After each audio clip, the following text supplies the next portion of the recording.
Hello students, loans and advances के second part में आज हम डिस्कस करेंगे components of loans and advances, how to apply for a loan in a bank, principle of lending, advantages of loan and advances and disadvantages of loan and advances. Component of loan and advance में सबसे पहला component है principal. ये वो amount है जो bank अपने borrower को उधार पर देता है। इंटरेस्ट बोरोवर को पे करना पड़ता है जो वह बैंक से उधार लेता है। अब ये इंटरेस्ट कैसे कैलकुलेट किया जाएगा? ये इंटरेस्ट रेट से कैलकुलेट किया जाता है।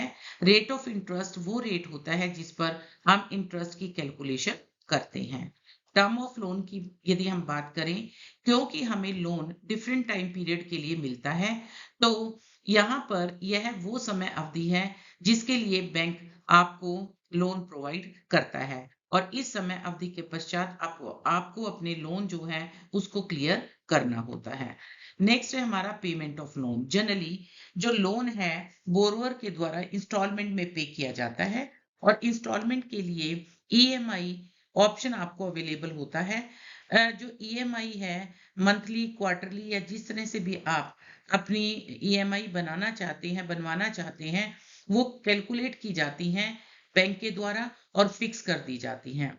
उसका एक समय मंथली यदि इंस्टॉलमेंट है तो मंथ में एक डेट जो है वो दे दी जाती है, उससे पहले आपको ईएमआई पे करनी पड़ती है। अब कंपोनेंट्स को हम इस डायग्राम से भी क्लियर करेंगे। हमारी 4 कंपोनेंट है: principal, interest rate, loan payments और term of loan.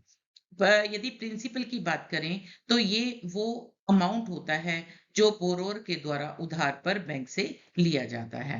Interest rate हमारी वो रेट होती है जिस पर मनी उधार दिया जाता है।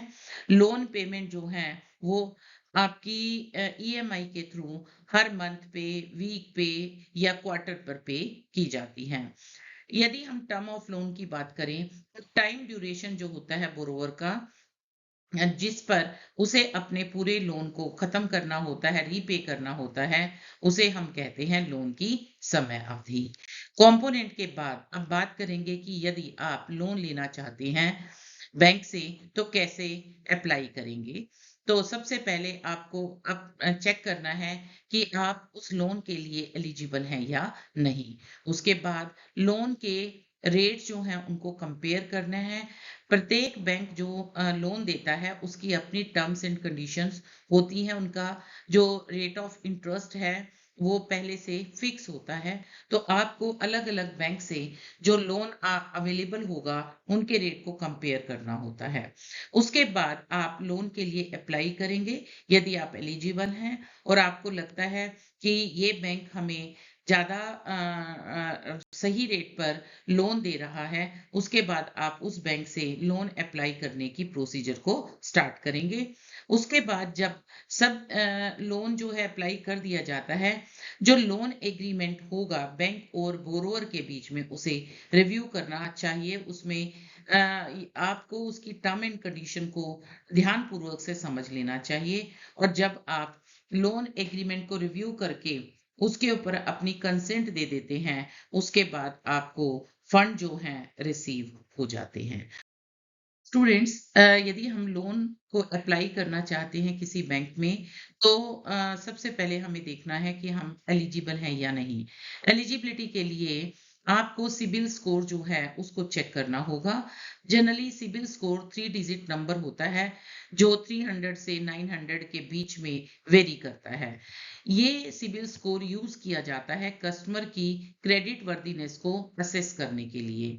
कुछ बैंक जो हैं सिबिल स्कोर को ध्यान में रखते हुए 630 से 689 के स्कोर को सही मानते हैं और उसके आधार पर लोन प्रोवाइड किया जाता है। लेकिन कुछ लोग जो हैं वो एक्सीलेंट सिबिल स्कोर जिसका होगा उसी को लोन प्रोवाइड करते हैं और एक्सीलेंट सिबिल स्कोर के लिए 690 से ज्यादा आपका स्कोर होना चाहिए। तो जब आप ये जान लेते हैं कि आपका सिबिल स्कोर सही है और आप बैंक लोन के लिए क्वालिफाई कर चुके हैं, उसके बाद आपको अपने लोन के रेट को कंपेयर करना चाहिए। डिफरेंट लेंडर्स और बैंकर जो हैं वो लोन प्रोवाइड करते हैं, उनकी अपनी टर्म्स एंड कंडीशंस होती हैं, उनका अपना इंटरेस्ट होता है। तो ऐसे में आपको वो जो लोन की रेट ऑफ इंटरेस्ट है उसको कंपेयर करना चाहिए। तो एनुअल परसेंटेज रेट जो है वो सबसे सही तरीका होता है यदि आप किसी लोन की कॉस्ट को कंपेयर करना चाहते हैं। एपीआर के अंदर आपके बैंक क्या इंटरेस्ट आपसे चार्ज करेंगे या क्या फीस चार्ज करेंगे, उन दोनों को टोटल करके जो है आपका एपीआर बनता है, और एपीआर से ही आप देख सकते हैं कि कौन सा बैंक आपको ज्यादा अच्छी फैसिलिटी दे रहा है। साथ ही लोन जो है जिसमें एपीआर सबसे कम होता है उसे सेलेक्ट कर लिया जाता है, क्योंकि ऐसे बैंक के द्वारा दिए गए लोन की कॉस्ट कम होती है, क्योंकि इसमें इंटरेस्ट जो है वो कम से कम आपसे चार्ज किया जाता है। जब आप लोन के रेट को कंपेयर कर लेते हैं, उसके बाद आपका तीसरा काम है कि आप लोन के लिए अप्लाई करते हैं। सबसे पहले आपको एप्लीकेशन फॉर्म जो है वो प्राप्त करना है, और इसके लिए आपको जो एप्लीकेशन फॉर्म में दी हुई सभी बातें हैं वो ध्यान पूर्वक पढ़ लेनी चाहिए। जनरली एप्लीकेशन फॉर्म जो है वो ऑनलाइन और ऑफलाइन दोनों मोड में आपको प्राप्त हो जाता है। इसका मतलब ये जरूरी नहीं है कि यदि आप बैंक ब्रांच में नहीं जा सकते तो आप ये एप्लीकेशन फॉर्म ऑनलाइन प्राप्त कर सकते हैं। और दूसरा, यदि आप डायरेक्ट बैंक ब्रांच में जाते हैं तो आप वहां से भी एप्लीकेशन फॉर्म प्राप्त कर सकते हैं। प्रत्येक बैंक की अपनी वेबसाइट होती है, और ये सब एप्लीकेशन फॉर्म जो हैं आपके बैंक के वेबसाइट पे अवेलेबल होते हैं। अब जब आप एप्लीकेशन फॉर्म को प्राप्त कर लेते हैं, उसमें दी गई डिटेल जो है वो आपको भरनी होती है। आपको अपनी पर्सनल इंफॉर्मेशन जैसे नाम, address, phone number, date of birth, Aadhaar number जो है वो आपको मेंशन करना होगा उस फॉर्म में। साथ ही साथ लोन की इंफॉर्मेशन जैसे कितना लोन आपको चाहिए, लोन का पर्पस क्या है, आपका जो रीपेमेंट का पीरियड क्या है, वो आप इसके अंदर मेंशन करेंगे। साथ ही अपनी इनकम का और एम्प्लॉयमेंट का प्रूफ यहाँ पर मेंशन करेंगे।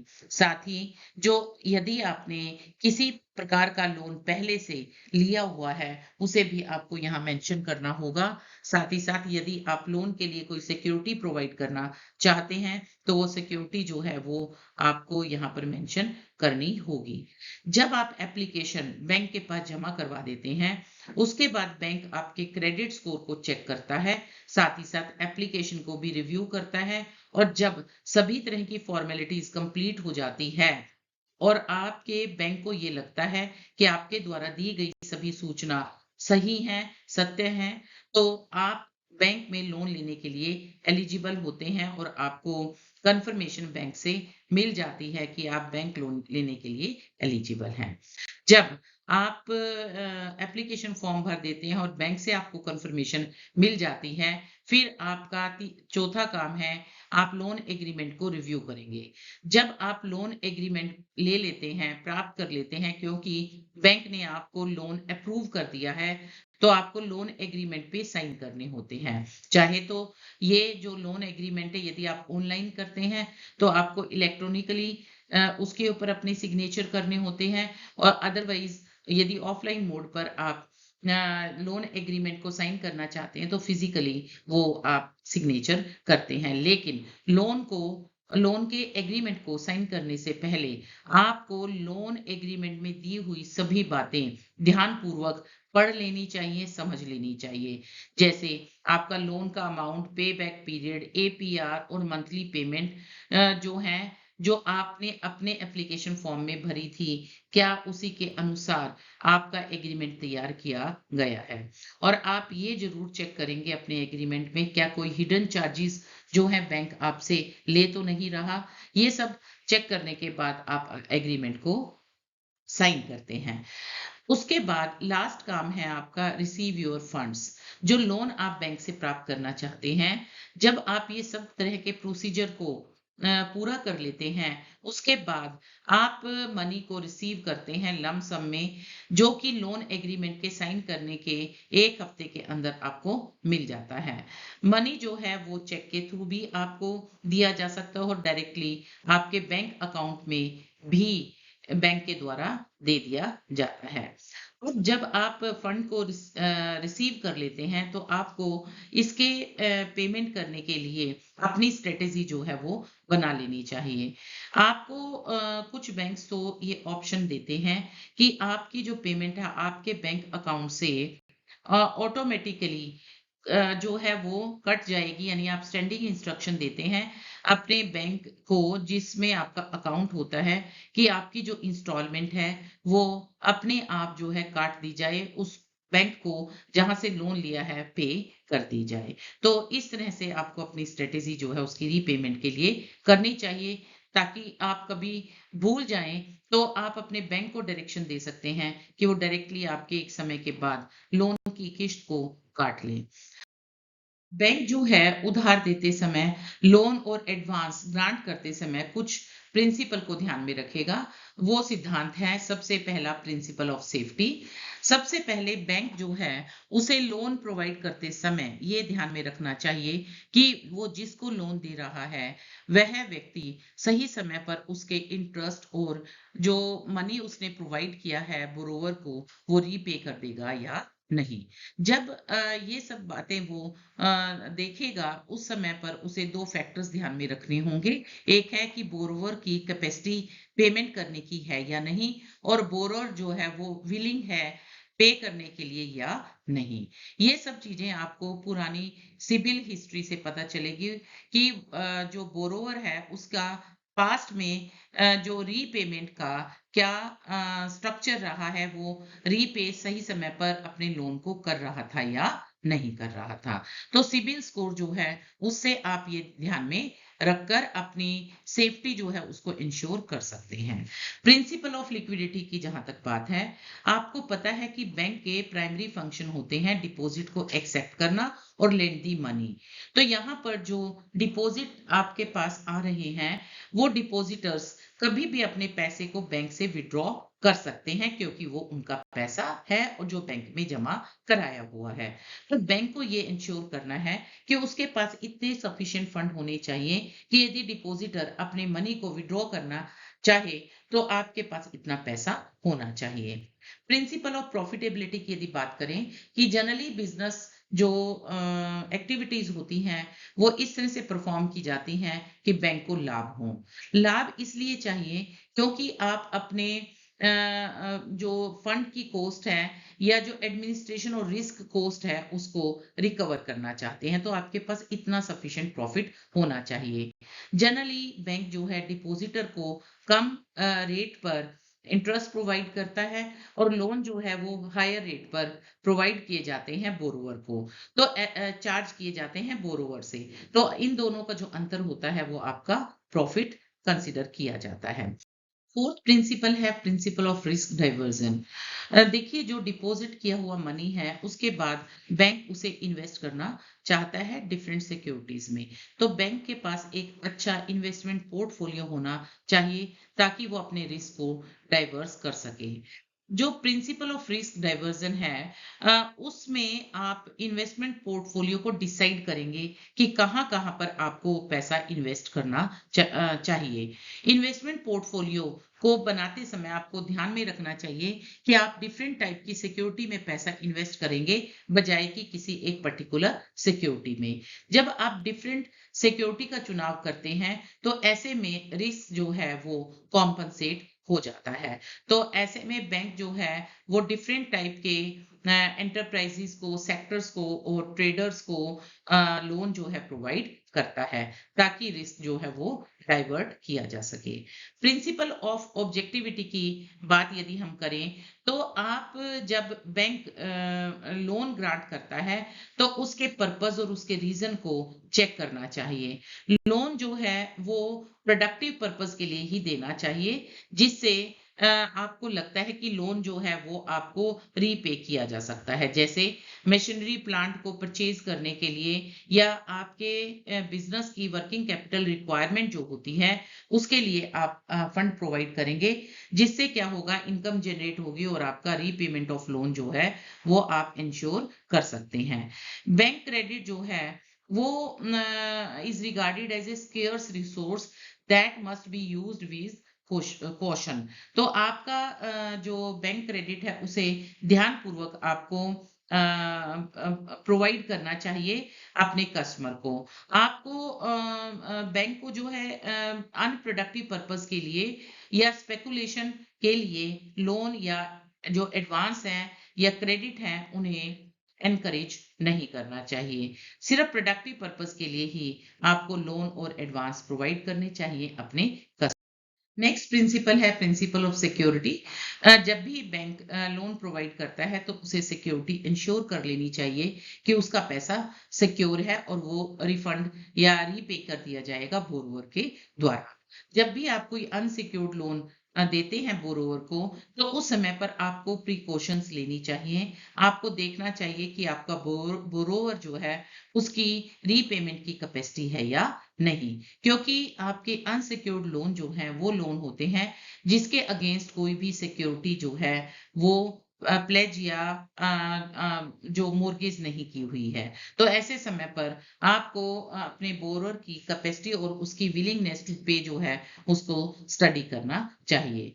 प्रिंसिपल ऑफ नेशनल इंटरेस्ट की बात करें तो नेशन के सभी सेगमेंट की डेवलपमेंट तभी पॉसिबल होगी जब सभी सेगमेंट्स को अपनी एक्टिविटी को करने के लिए लोन जो है सही समय पर उपलब्ध हो जाएं। गवर्नमेंट और बैंकिंग रेगुलेटर जो है उनका मेन फोकस जो होता है वो प्रायोरिटी सेक्टर जो है उनकी डेवलपमेंट पर रहता है। जनरली जो है बैंक्स जो लोन प्रोवाइड करते हैं वो कुछ ऐसे सेक्टर्स हैं जो आपके नेशन की ग्रोथ में कंट्रीब्यूट करते हैं, जैसे एग्रीकल्चर और एग्रीकल्चर से रिलेटेड एक्टिविटीज हैं। जैसे उसमें हमारे पास आती हैं dairy, fishery, poultry etcetera. Small business, micro business जो हैं या लो इनकम पीपल जो हैं जिन्हें हाउसिंग लोन चाहिए, स्टूडेंट जो एजुकेशन प्राप्त करना चाहते हैं लेकिन एजुकेशन महंगी होने की वजह से वो एजुकेशन प्राप्त करने में समर्थ नहीं है, उन्हें बैंक लोन प्रोवाइड करता है। इसी तरह से सोसाइटी के अदर वीकर सेक्शन जो पैसे की कमी की वजह से अपना कार्य जो है लाइवलीहुड नहीं चला पा रहे थे, उन लोगों को जो बैंक है उनकी प्रायोरिटी रहती है कि वो लोन प्रोवाइड करें। तो बैंक जो है उन्हें आरबीआई की या जो गवर्नमेंट की कुछ इंस्ट्रक्शंस है उन्हें फॉलो करना पड़ता है, ताकि देश के विकास के लिए सभी सेक्टर का समान रूप से विकास हो। लोन एंड एडवांसेस की यदि एडवांटेज की बात करें तो सबसे पहले हमें अपनी एक्टिविटी को करने के लिए जो फंड की रिक्वायरमेंट है वो इजीली अवेलेबल हो जाता है। दूसरा, आपको खासकर जो बिजनेस हैं उन्हें अपनी ऑर्गेनाइजेशन को चलाने के लिए रिक्वायरमेंट होती है एसेट्स की। तो एसेट को परचेज करने में वो असमर्थ होते हैं क्योंकि उनके पास पैसा नहीं होता, तो बैंक उन्हें लोन प्रोवाइड करता है जिससे कि वो परचेज करने में सक्षम हो जाते हैं। इसी तरह से लोन डिफरेंट टाइप के आपको प्रोवाइड करता है बैंक। तो जैसी आपकी आवश्यकता होती है उस आवश्यकता के अनुरूप आपको लोन जो है वो बैंक से मिलता है। साथ ही साथ गवर्नमेंट स्कीम कुछ बेनिफिट देती है यदि आप किसी पर्टिकुलर जगह पर अपने बिजनेस और व्यवसाय को चलाते हैं, तो ऐसे गवर्नमेंट स्कीम के बेनिफिट को प्राप्त करने के लिए बैंक जो है आपको लोन देता है ताकि आप वहां पर बिजनेस एस्टेब्लिश करें और अपने स्कीम के बेनिफिट्स को प्राप्त कर सकें। ऐसे ही नेशन की ग्रोथ तभी पॉसिबल होती है जब प्रत्येक प्रकार के सेक्टर के अंदर जो है एक्टिविटीज हो और वहां पर ग्रोथ हो। तो वहां ग्रोथ के लिए जो आपको फंड की जरूरत है बैंक के द्वारा प्रोवाइड किया जाता है। साथ ही आपकी वर्किंग कैपिटल की रिक्वायरमेंट, डेली रिक्वायरमेंट जो है उसके लिए भी बैंक आपको लोन प्रोवाइड करता है। साथ ही रीपेमेंट जो है उसके लिए डिफरेंट ऑप्शन बैंक के द्वारा दी जाती हैं। आपके ईज के अनुसार आपको रीपेमेंट का ड्यूरेशन दे दिया जाता है कि आप इसमें रीपे करेंगे तो आपको फ्लेक्सिबिलिटी मिलती है। साथ ही साथ बोरोअर जो कि सिक्योर्ड लोन प्राप्त करता है बैंक से, उसे अपनी कोई एसेट जो है वो मोर्गेज करनी पड़ती है, प्लेज करनी पड़ती है। तो जब वो अपनी एसेट को मोर्गेज और प्लेज करता है, तो उसे अपनी एसेट का पोजीशन देने की आवश्यकता नहीं होती। तो ऐसे में उस समय बोरोअर जो है ओनरशिप के राइट को एंजॉय करता है, उसको इस्तेमाल करने का पूरा अधिकार रखता है। एडवांटेज के बाद अब हम बात करते हैं disadvantage of loan and advance. सबसे पहले ये है कि ये कैश फ्लो जो है उसको अफेक्ट करता है। कैश फ्लो अफेक्ट करने का मतलब है कि जब आप पैसा जो है उधार पर दे देते हैं, तो आपकी जो कैश फ्लो है कई बार वो एडवर्सली अफेक्टेड होती है। साथ ही कोलेटरल का रिस्क जो है वो बना रहता है, यानी कि आप की जो सिक्योरिटी है उस सिक्योरिटी के लिए आपको जो अपनी एसेट देनी पड़ती है, उसका रिस्क जो है वो बना रहता है। साथ ही क्रेडिट स्कोर जो है वो एक डिसएडवांटेज है, जिसका क्रेडिट स्कोर अच्छा नहीं है या जो बैंक को पहली बार अप्रोच कर रहा है, वो लोन प्राप्त करने में समर्थ नहीं हो पाता। इसी तरह से जो आप लोन को समय से पहले मतलब अपने रीपेमेंट करना चाहते हैं, तो बैंक जो है समय अवधि से पहले यदि लोन को समाप्त करना चाहता है, तो वो आपसे चार्ज करता है एक्स्ट्रा। तो वो एक्स्ट्रा चार्ज आपको पे करना पड़ता है। साथ ही आपके जो इंटरेस्ट का जो बर्डन है वो आपके ऊपर रहता है, आपको इंटरेस्ट की पेमेंट जो है वो करनी पड़ती है। तो डिसएडवांटेज में दोबारा से हम बात करते हैं कि आपका जो बिजनेस है जिसके लिए लोन लिया गया है, उस लोन के कैश फ्लो पे एडवर्सली इफेक्ट डालता है लोन एंड एडवांस, क्योंकि उसे ईएमआई पे करनी पड़ती है। तो ऐसे में हर महीने जो भी आपकी टर्म एंड कंडीशन है उनके अनुसार आपको लोन जो है उसकी ईएमआई पे करनी पड़ती है, जिससे कैश फ्लो एडवर्सली अफेक्टेड होता है। इसी तरह से आपको सिक्योर्ड लोन के लिए कोई एसेट जो है वो प्लेज या हाइपोथिकेट करनी पड़ती है। क्रेडिट स्कोर एक जो आपकी सबसे बड़ी हानि है। यदि आपका क्रेडिट स्कोर अच्छा नहीं है, you are not able to get loan from bank. साथ ही साथ लोन को समय से पहले समाप्त करने का अर्थ है आपको एक्स्ट्रा चार्ज पे करना पड़ेगा और इंटरेस्ट का बर्डन आपके ऊपर रहता है। ये था हमारा लोन एंड एडवांस जो है उनके लिए आप किस तरह से अप्लाई करेंगे, उनके लाभ और हानि क्या है। तो इस पूरे जो हमारी वीडियो है उसको देखने के बाद हम अब डिस्कस करेंगे कि हमारे किस तरह के क्वेश्चंस पूछे जा सकते हैं। जैसे क्वेश्चन पूछा जा सकता है प्रिंसिपल ऑफ सेफ्टी के बारे में बताइए। लोन को यदि आप लेना चाहते हैं तो उसके लिए आइडियल सिबिल स्कोर क्या होना चाहिए। इसी तरह से लोन जो है वो कितने प्रकार के होते हैं और उनका रीपेमेंट जो है वो कैसे होगा। इसी तरह से रिस्क डाइवर्जन का प्रिंसिपल पूछा जा सकता है। बड़े क्वेश्चन में आपके पास आ सकता है कि लोन का क्या अर्थ है। डिफरेंट टाइप के लोन जो इंडिया में अवेलेबल है उनके बारे में पूछा जा सकता है। लोन के कंपोनेंट का एक क्वेश्चन बनता है और किस तरह से लोन प्राप्त किया जाएगा उस प्रोसीजर को पूछा जा सकता है। एडवांस क्या है, डिफरेंट टाइप के एडवांस क्या है उनके बारे में क्वेश्चन आ सकता है। आपके लोन और एडवांस का डिफरेंस आ सकता है और प्रिंसिपल ऑफ लेंडिंग के ऊपर एक डिटेल नोट आ सकता है।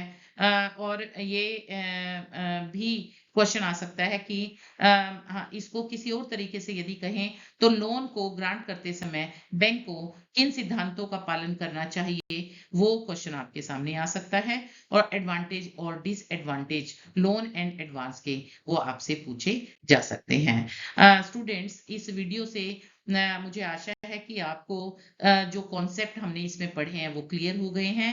Thank you so much for patient listening.